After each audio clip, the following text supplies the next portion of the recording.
Ada orang yang sangat cerdas dengan otak brilian tapi tidak mengenal Allah.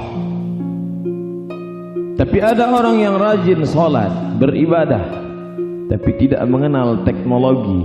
Kedua-duanya rugi. Mereka yang cerdas itu otaknya terang tapi hatinya gelap. Mereka yang banyak berzikir beribadah itu hatinya terang tapi pikirannya kelam. Dia tidak bisa menerima perubahan. Oleh sebab itu seorang ulama besar keturunan berdarah Kurdi bernama Badi'uz Zaman, Said Nursi, dia katakan al-ulum ad-diniyah tunirul qulub. Ilmu-ilmu agama itu menerangi hati. Wal ulum al-hadisah tunirul uqul. Ilmu-ilmu teknologi, sains, medis, ilmu modern menerangkan, mencerahkan pikiran. Kemudian pemikiran yang berusia 100 tahun, lahir pada tahun 1877, lebih 100 tahun yang lalu, mengkristal, dibekukan, dikuatkan, dikokohkan lagi, ditancapkan ke dalam pikiran orang beriman oleh Profesor Dr. Ismail Raji Al-Faruqi, berdarah Palestina tapi bisa mengajar di Connecticut Temple University. Menurut dia Islam tidak bangkit karena membunuh orang yang tidak seakidah. Islam tidak akan bangkit hanya dengan meledakkan kedutaan Amerika. Islam tidak akan bangkit hanya dengan memusuhi orang yang tidak seagama dengan kita. Islam akan dihormati, dimuliakan ketika dia bisa mewujudkan dalam hati yang berzikir tumbuh juga otak yang berfikir. Keseimbangan antara kecerdasan intelektual dengan kecerdasan spiritual. Lalu kemudian itulah yang dibulirkan menjadi integrated kurikulum. Alhamdulillah, pemikiran itu sudah sampai ke negeri kita. Hari ini kita bisa melihat ketika orang pertama kali menjejakkan kakinya ke universitas yang megah, mewah dan berkualitas ini, fakultas pertama yang dilihat adalah fakultas ekonomi. Karena memang ekonomilah yang akan membangkitkan harkat martabat. Sayyidina Ali mengatakan, kada al-faqru ayyakuna kufran. Hampir saja kefakiran membuat orang menjadi kafir. Oleh sebab itu, maka Universitas Islam Negeri Sultan Syarif Kasim ingin ke depan bangkit ekonom-ekonom yang otaknya terang tapi juga hatinya berkilau cahaya. Kalau dia kaya bukan karena mengejar dunia, dia akan menyekolahkan anak yatim, fakir miskin. Hartanya, kebunnya sejauh mata memandang, tapi bukan untuk memperturutkan hawa nafsu. Dia akan memberikan bantuan kepada orang-orang yang tidak mampu, berbagi. La yu'minu ahadukum, kamu tidak beriman hatta yuhibba li akhih, sampai kau sayang kepada saudaramu ma yuhibbu li nafsih, sama seperti sayang pada diri sendiri. Apakah mereka yang lulusan dari fakultas ekonomi dan ilmu sosial itu nanti akan paham agama? Ya, 6 SKS semester 1, 2 dan 3 mereka dibekali bahasa Arab. Mereka akan bisa membaca kitab. Mereka juga canggih dalam bahasa Inggris. Mereka bisa berkomunikasi. Mereka bisa bersaing dalam persaingan ekonomi global. Dari Timur Tengah mereka akan bisa berkata ahlan wa sahlan. Dari Barat tak sanggup orang lain menampung, mereka sudah berada di depan pintu. Setelah itu melangkah kaki menuju fakultas psikologi. Bagaimanapun juga materi itu penting, tapi Islam tidak hanya mengajarkan materi. Ketika orang berkaca di depan cermin, apa yang dia katakan? Allahumma kama hassanta khalqi fahassin khuluqi. Sebagaimana fisikku sudah sehat, ekonomiku sudah mapan, tapi perbaiki juga yang tidak tampak oleh mata. Islam mengajarkan ada zahir, ada batin, ada fisik, ada metafisik, ada yang tampak, ada yang tidak tampak, ada yang bisa dicerna oleh akal, tapi ada yang tidak. Hari ini orang terjebak pada psikologi barat yang mempertuhankan akal. Apa yang dikatakan oleh Sigmund? Sesungguhnya Tuhan tidak pernah menciptakan manusia. Manusialah yang menciptakan Tuhan. Ketika dia terbentur menghadapi cobaan pukulan hidup, lalu dia termenung sejenak, akhirnya dia hampir gila, lalu dia pun berhalusinasi, berimajinasi bahwa ada di sana yang maha hebat, dia adalah Tuhan. Tapi kemudian psikologi itu diislamkan, aslamatul ma'rifah, islamisasi ilmu pengetahuan. Apakah anak-anak alumni fakultas psikologi itu akan menjadi sekuler, liberal, benci kepada agama, memusuhi Tuhan? Tidak, karena mereka di samping belajar psikologi, setidaknya ada 6 mata kuliah yang bersarang di kepala mereka: Quran, hadis, fikih, akidah, akhlak tasawuf. Mereka tidak akan memusuhi tasawuf. Man safa qalbuhu lillah, orang yang suci hatinya karena Allah. Bila tidak suka dengan istilah tasawuf, pakai istilah lain: tazkiyatun nafs, pensucian jiwa. Wa nafsi wa ma sawaha, demi jiwa dan penciptaannya. Fa alhamahu fujuraha, Allah berikan jalan fujur, hasad, dengki, sum'ah, riya, takbur, angkuh, sombong, busuk hati. Tapi juga di sana mereka belajar seperti yang diajarkan oleh Abu Amin Al-Ghazali, meninggal tahun 505 Hijrah, bertepatan dengan 1111 Masehi. Tazkiyatun nafs, tahalli, kosongkan hati dari segala penyakit yang membusukkan hati dan pikiran. Setelah dia bersih, tahalli, isi dia dengan zikir, isi dia dengan qanaah, isi dia dengan tawadhu, isi dia dengan ridha, isi dia dengan mendekatkan diri kepada Allah. Setelah tahalli, setelah tahalli, tajalli, Allah akan melihatkan kuasanya ke dalam hati seorang hamba. 11 tahun lamanya Al-Ghazali merenungkan kuasa Allah, sampai akhirnya orang bertanya, "Hai Ghazali, apa itu ma'rifah?" Apa jawab Al-Ghazali? Nurun yaqdhifullahu fi qalbi 'abdi, cahaya yang ditembakkan, ditancapkan ke dalam hati seorang beriman. Man lam yaj'alillahu lahu nuran fama lahu min nur. Siapa yang tidak diberikan cahaya, maka dia tidak akan mendapatkan cahaya. Yang pertama kali gelap bukan mata. Innaha la ta'mal absaru, yang gelap itu bukan mata, walakin ta'mal qulubul lati fis sudur. Yang gelap itu adalah dada, yang di dalamnya ada cahaya. Tapi apa mau dikata, malang tak dapat ditolak, untung tak dapat diraih. Laknat bukan bagi orang yang sakit, kutukan bukan pada orang yang sedang fakir miskin, tapi laknat datang pada orang yang hitam gelap hatinya. Khatamallahu ala qulubihim, pertama kali terkunci hati. Wa ala sam'ihim, menular ke telinga. Wa ala absarihim ghishawah, kemudian mata mereka pun tertutup. Kalau sudah hati terkunci, telinga tersumbat, mata tertutup, sempurnalah laknat Tuhan. Summum bukmun amyun fahum la ya'qilun, mereka tak dapat diajak berpikir, bermusyawarah, menentukan langkah ke depan.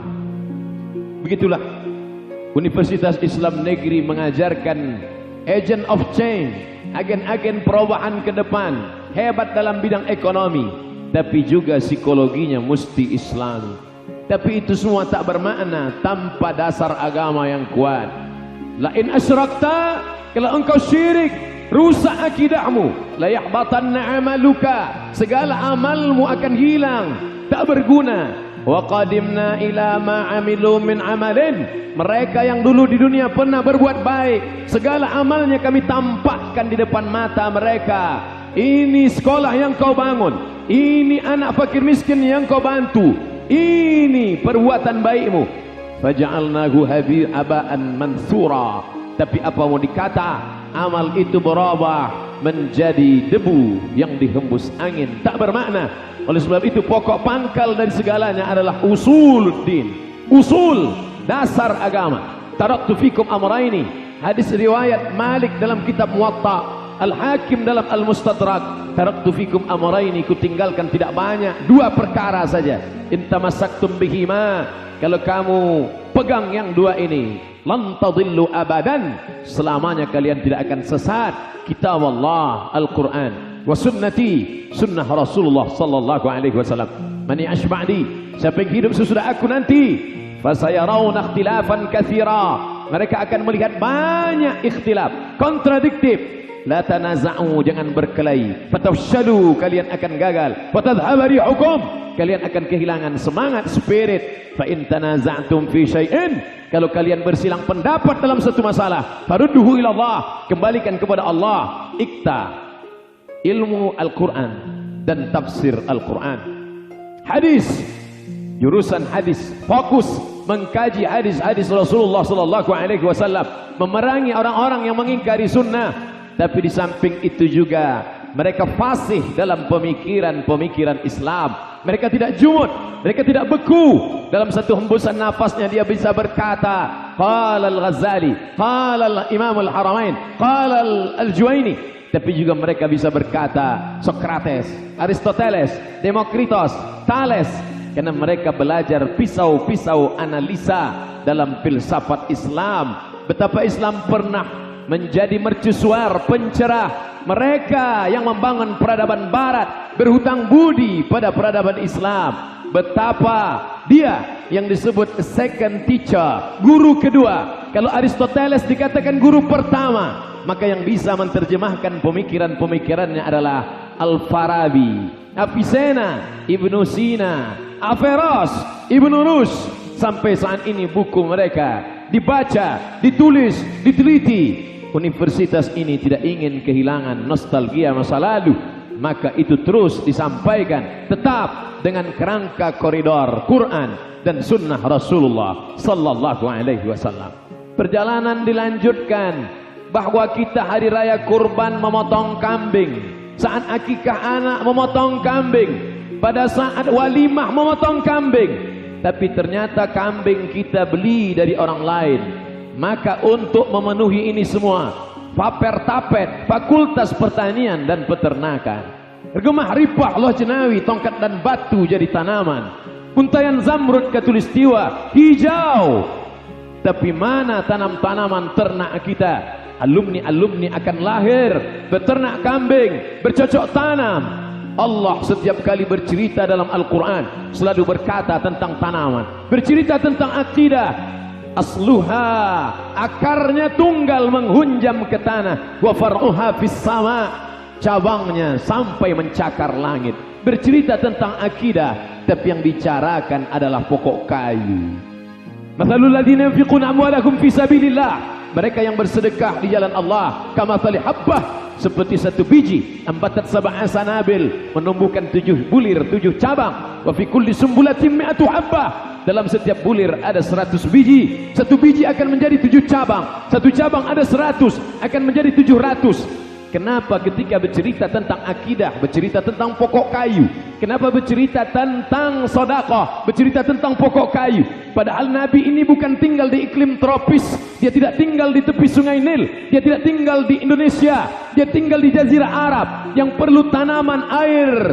Tapi Allah ingin agar umat ini bercocok tanam. Ilmunya harus ada. Idza wusidal amru ila ghairi ahli, kalau diserahkan pada orang yang bukan ahlinya, tantaziris sa'ah, tunggu kehancuran, tunggu kebinasaan. Ilmu bercocok tanam tetap ada di kepala mereka. Mereka akan pulang ke kampung halaman. Mereka bukan menjadi insinyur sambong angku di belakang komputer, hanya di dalam kantor saja. Mereka akan bercocok tanam, mengembangkan ekonomi umat, sehingga pedesaan akan bangkit. Di sisi lain mereka akan membangkitkan peternakan, pertanian. Tapi di sisi lain mereka akan menjadi imam di masjid-masjid mereka. Mereka akan menyampaikan khutbah, kata-kata mereka didengar, karena mereka adalah para entrepreneur umat. Dari mana mereka berasal? Universitas Islam Negeri Sultan Syarif Kasim Riau. Dilanjutkan, ini mesti ada hukum, tidak hanya sekedar ekonomi. Bicara tentang hukum, Islamic law, hukum Islam. Islam itu terdiri dari 3. Yang pertama akidah, yang kedua syariah, yang ketiga akhlak. Maka syariah, fakultas syariah, syari' jalan raya yang lebar dan luas. Siapa saja yang melewati jalan itu akan selamat. Di fakultas syariah mereka belajar tentang muamalat, bagaimana janji, hutang piutang, gadai menggadai. Mereka akan belajar tentang bagi hasil mudharabah, permodalan syariah murabahah. Mereka juga belajar tentang siasah syariah, kitab politik yang ditulis oleh Imam Al-Mawardi pada tahun 450 Hijrah, Al-Ahkam As-Sultaniyah. Mereka juga belajar tentang jinayah, as-sariqu was-sariqatu, pencuri laki-laki dan perempuan, faqta'u aydiyakuma, potong tangan mereka. Az-zaniyatu waz-zani, pencuri pezina perempuan, pezina laki-laki, fajlidu kulla wahidin minhuma mi'ata jaldah, cambuk mereka 100 kali. Kalau sudah menikah, asy-syaikhu wasy-syaikhatu, laki-laki perempuan yang sudah menikah, idza zanaya, kalau mereka berzina, farjumuhum al-battah, rajam pakai batu sampai mati. Itu dipelajari dalam satu jurusan khusus, sehingga ketika mereka terjun di masyarakat, mereka menjadi orang-orang yang mencerdaskan, mencerahkan dengan pengetahuan yang sempurna. Di mana mereka punya ilmu pendidikan, pedagogik, mereka mesti kenal siapa audiens mereka, siapa yang akan mendengar kajian mereka, bagaimana kalau bicara di tengah orang tua, bagaimana kalau audiens mereka anak muda. Fakultas Tarbiyah, mereka tidak hanya sekedar pengajar, mereka tidak hanya sekedar pengedar ilmu, tapi mereka adalah murabbi, tarbiyah, pendidik, tarbiyah, pengayom, tarbiyah, pelindung. Berapa banyak sekolah Islam terpadu, sekolah Islam yang membawa nama Islam, tapi belum terukur, belum teruji. Ini menjadi laboratorium agama, laboratorium pendidikan. Semua yang membuka sekolah, mereka mesti melihat studi kelayakan. Layakkah orang ini menjadi guru? Layakkah ini sebagai lembaga pendidikan? Di mana standar itu? Sedangkan perusahaan yang bercerita tentang profit harus ada ISO, harus ada standar klasifikasi. Bagaimana dengan mendidik anak-anak? Yang kita didik adalah kepalanya. Kalau orang yang membangun jembatan itu salah, maka mungkin akan terjadi keretakan, tiang akan tumbang, nampak. Tapi bagaimana kalau kerusakan itu di kepalanya? Mengkritisi ajaran Islam, bukan mengkritisi problematika umat yang diberikan solusi oleh Islam. Fakultas Tarbiyah wa Ta'lim, pendidikan dan pengajaran, akan lahir anak-anak umat Islam yang dalam kepalanya ada fisika, biologi, kimia, matematika, bahasa Inggris, tapi juga dalam satu hembusan nafasnya dia hafal Al-Quran, hafal hadis Nabi, mengerti fikih halal haram.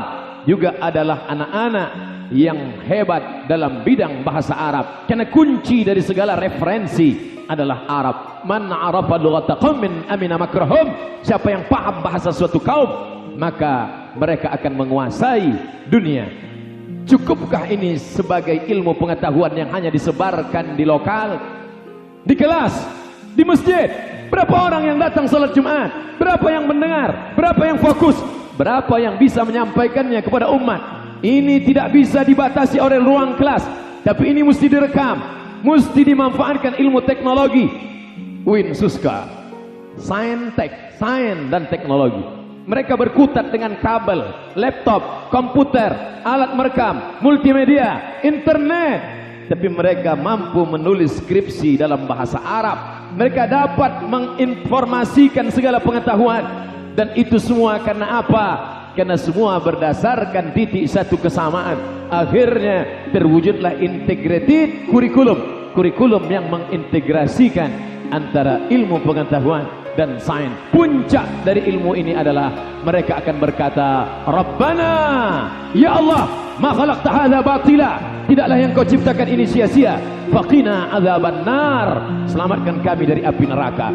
Menjadi ekonom, mereka akan berkata, selamatkan kami dari korupsi.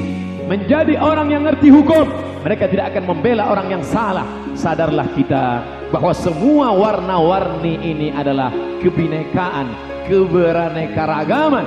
Engkau menjadi pakar hukum, itu kau jadikan sebagai sarana mendekatkan diri kepada Allah. Engkau menjadi pakar pertanian, itu sarana yang akan menjadikan engkau dekat kepada Allah. Engkau menjadi ulama, itu juga adalah jalan, bukan tujuan. Sampai pada akhirnya, ilahi anta maksudi wa ridhaka matlubi. Bukan jabatan, bukan kekuasaan, ini hanyalah jalan. Ma la yatimul wajib illa bihi fahuwa wajib. Oleh sebab itu, apa kata Imam Ahmad bin Hanbal? Seandainya engkau punya doa mustajab, doa itu cuma satu-satunya doa, Jangan kau pinta anak yang soleh, jangan kau pinta istri solehah, karena mungkin hanya kau saja yang mendapatkan nikmatnya. Tapi begitu kau katakan Allah marzuqna imaman adila, berikan pemimpin yang adil, maka semua akan mendapatkan nikmatnya.